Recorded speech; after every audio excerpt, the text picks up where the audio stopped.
you want to get in close to the deer, you need to have ways to get into your hunting spot without them seeing you.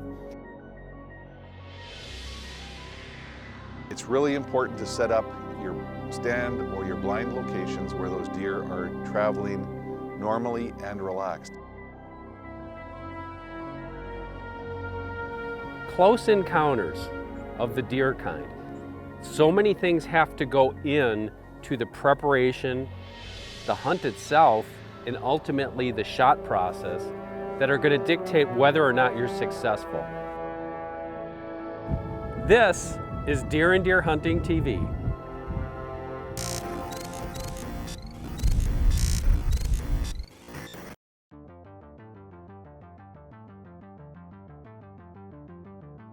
So close encounter hunting involves everything that we do for any type of deer hunting. Scouting, managing, and then hunting the deer. Scouting the deer, if we're talking about private land, close encounters in woods, or in ground blind situations, even in open areas, a lot of scouting is required there.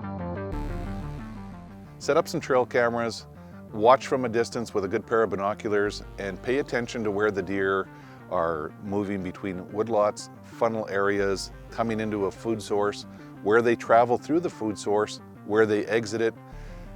Pay attention to where they're bedding, stay out of it. I always stay out of their bedding areas and try to catch them where they're traveling or where they're feeding. But it's really important to set up your stand or your blind locations where those deer are traveling normally and relaxed. The other thing is you want to set up alternate locations for wind. Most areas have a predominant wind, whether it's out of the east or the west, and you set up your blind so you're always downwind of that trail. We all know that when weather changes, winds change, we can ruin a site by going there and training deer to look into your stand or your blind to see if you're there. Once they catch you there once, they're going to look every time they come through. So pay attention to the wind and set up alternate sites to make sure that you have different wind variables covered. Another thing people forget about is access, in and out. And so if you want to get in close to the deer, you need to have ways to get into your hunting spot without them seeing you. Maybe through some real thick brush and popping out behind it and getting into your blind that way, or even planting a screen of brush, like the ornamental reed grasses, taller sorghum type crops. That all provides a screen where you can come in out of sight, out of mind, and get into your hunting ambush site. Even on public land, especially on public land, the scouting is paramount in the fact that public land, you're behind the 8 ball, you need to know where the deer are showing up, and you're probably not going to get a second chance if you mess up. So the scouting aspect is where are you going to place your muddy blinds, where are you going to place your tree stands, how is that all going to come together? That's the kind of the chess game as far as setting up when you're talking about close encounter hunting. When we get to managing, that's when you're talking about private land. You can manipulate your landscape to make these close encounters more productive for yourself. Having a close encounter with a whitetail is as easy as 1, 2, 3. Turning that close encounter into a successful hunt gets a little more tricky. It all starts with good scouting tactics no matter what your hunting environment is. Though if you're lucky to have your own land, or maybe just land that you're allowed to manage, then you really start to gain the upper hand. When we get to managing, that's when you're talking about private land. You can manipulate your landscape to make these close encounters more productive for yourself. Put up a rubbing branch or a licking branch. Deer love to rub. They love to announce that they're there in the neighborhood. They like to see who the competition is. To set up a stand and put up an actual rubbing post, the deer come through there, they're going to use it. It's a great place to let them get used to, start putting their scent down, visit regularly, then you can get in the stand and hunt them. You can do the same with food plots, obviously, food plots where they're legal, where you can use them, where you have the right growing conditions, you can focus deer. You can create game trails that they'll use. Take a mulcher mower, create your game trails, and create a spoke that all come into one central location. You got a great place to put a stand or a blind. So there's lots of ways to focus deer. Never think that your property's too small or that there isn't something that you can do. Even using drip dispensers and scent can be advantageous to put deer in front of you when you're bow hunting. So the managing part of it is, yes, managing stand placement, managing your tactics and how you get in to and from those areas, which ultimately leads to the hunting aspect of these close encounters. It doesn't take much to alert those deer. So your hunting tactics have to be predator mode. You have to be ready to go if that deer shows up in shooting range. You have to ensure that none of your scent is dispersing out there where a deer can catch it. Now, of course, wind, being downwind, that's the basic thing you'll always start with. But you need to go beyond that. Everything you take to the field needs to be cleansed of human odor. Your ground blind, your day pack, even that wrist sling on your bow. You know, you've been practicing all summer and there's probably sweat on it. That needs to be sprayed down. Why? Well, you are downwind. You're gonna probably set up downwind, but there are changes throughout your sit. There's gonna be little swirls of wind. But if you have done as much as possible in scent control, and there is that strange swirl, what I always feel deer, they may sense something's there or has been there, but it doesn't, to me it seems like they don't think you're right there. Maybe you were there hours ago. Maybe your scent is coming from 500 yards away. But by controlling your scent and getting rid of it as much as possible, they're not gonna just blow out of there. They're gonna pause, maybe question it, maybe not notice it at all, giving you that opportunity to get the shot off and have success. Trophy Ridge Outfitters near Carlile, Wyoming. I love this place. You know I love this place. I've hunted here 11 years in a row. It's heaven on earth for a deer hunter. You do not get better early season deer hunting than this place. It's beautiful weather, but it's been very, very dry, very hot all summer, and it's really affecting the deer behavior. The deer have been gravitating to some of these milo fields. They love the green vegetation, but they also love the millet that's on the ground.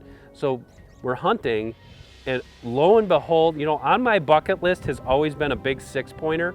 I don't know why, but a mature 6-pointer to me it's fascinating because you just don't see them. Outsteps the biggest 6-pointer I have ever seen.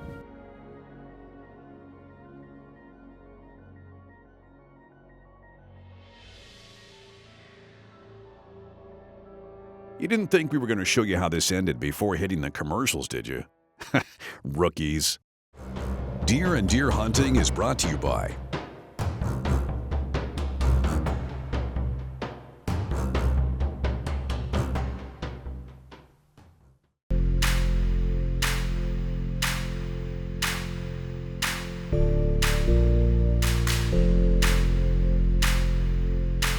Trophy Ridge Outfitters here near Carlile, Wyoming, northeast Wyoming.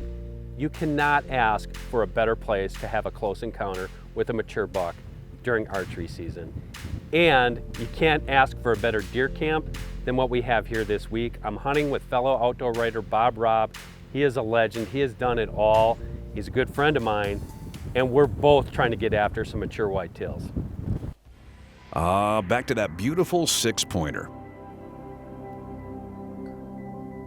He feeds his way out into this field. I think it's gonna happen. I think he's gonna just basically follow that fence line all the way up past our hay bale blind. That hay bale's been there for months.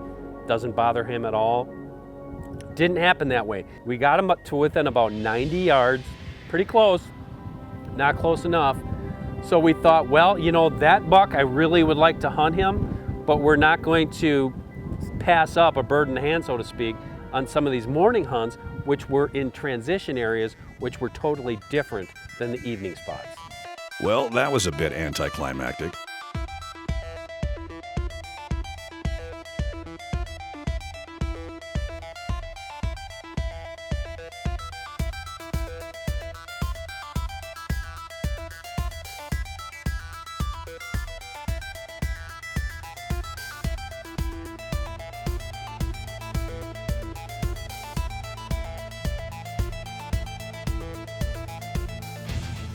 Next morning, lo and behold, we're in a transition spot, a water tank. This is looking really good. And that close encounter of the deer kind happened right away.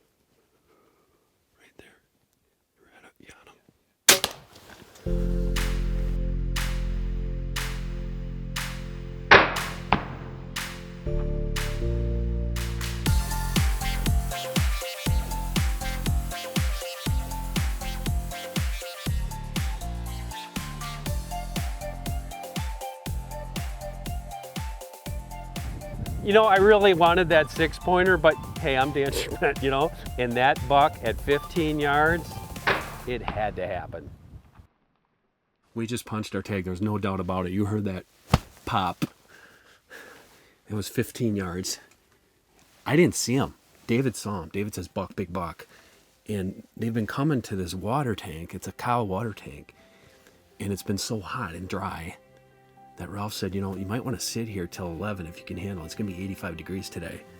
And that buck showed up and he just popped up right here. I don't think he has brow tines, but he's nice and wide. He's a totally beautiful, mature buck. Yes, top of the hill. I saw him get to the top of the hill. He didn't go, I mean, I got him right here. He hit that tree, all right? Yeah, the blood's right here. Up. There. Oh, okay, good. It should be opening up here pretty good. That sever just drilled him. Here, all the way up this trail. You here, Ralph? Yep. Right there.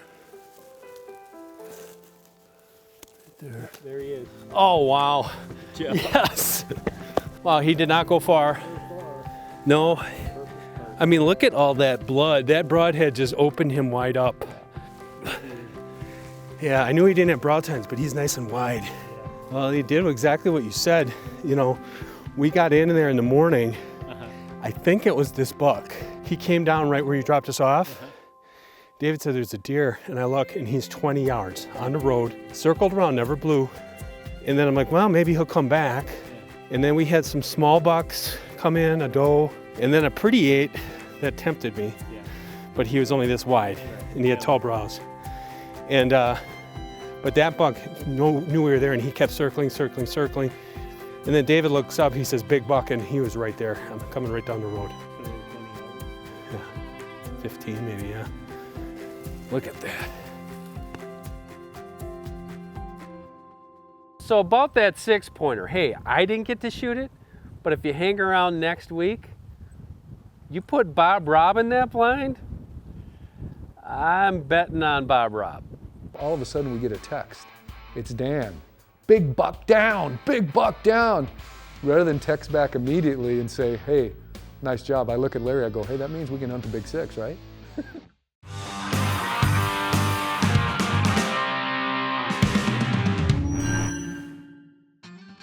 There are a few whitetail hunts that I go on where I don't use scents. I think they are beneficial almost to any setup, whether you're hunting with bow, muzzleloader, or firearm. But you can get more out of this here than just simply an attractant. The second way, I believe, is they become a distractant once the attractant part works. Now, scents are used basically in an upwind location. You dip the wick in, and that wick is set upwind, and the scent flows downwind and brings deer in, right? Well, that's all great, except that if you want to shoot that deer, you can't be directly upwind of that setup site. So you've got to be thinking ahead of time before you put these up. You've got to find angles on either side where the deer probably won't come because of obstacles, terrain, or whatever, and you set up there. And the other thing is, now this is the biggie, is this here becomes a distractant. So when that deer comes up this trail, when he's downwind following the scent, he's gonna pause and try to figure out what's going on, because he's looking for whoever's making this scent, this smell. So when he pauses and you're off on one of these sides, off on either side of that, you've got to have a shooting angle. And you've got to have a shooting angle, a shooting lane that's approximately 20 yards long, because he may not come right up to the wick. So make sure when you set up that your shooting lane has a wide gap, because when he stops to assess, that's your shooting opportunity. This Wildlife Research Center Buckfire Raging Estrus, hey, it's a good example. It's got 2 estrus scents inserted into it, plus a tarsal gland set. So it makes a deer believe there's something going on. A doe in heat and bucks interested. Plus it's DPP certified, and that means it's CWD free. And that's good for all of us as whitetail hunters.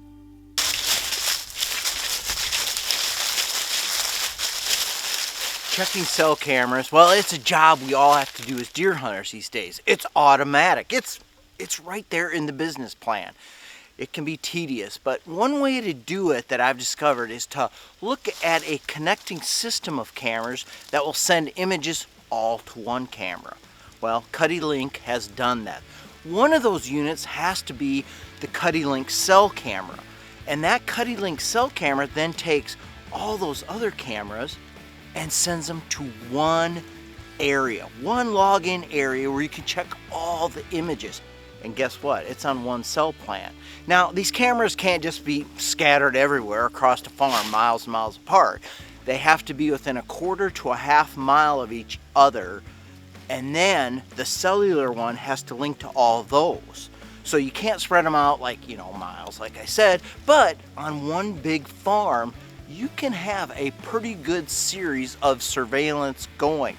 So the CuddyLink cell system means that one camera is taking on the cellular service, and so you're only paying one plan. And it starts at about $15 a month, depending on, of course, where you're at and what kind of service you have available. For me, that's good. For you, it's even better, because it means less intrusion. That means less sightings of you by the deer, less smell, and any other senses that the deer might gather when you're out there. I think the CuddyLink system is probably pretty good, so you should look into something like that, and that will help you minimize intrusions, save some money, and get all the intel you need for the deer season.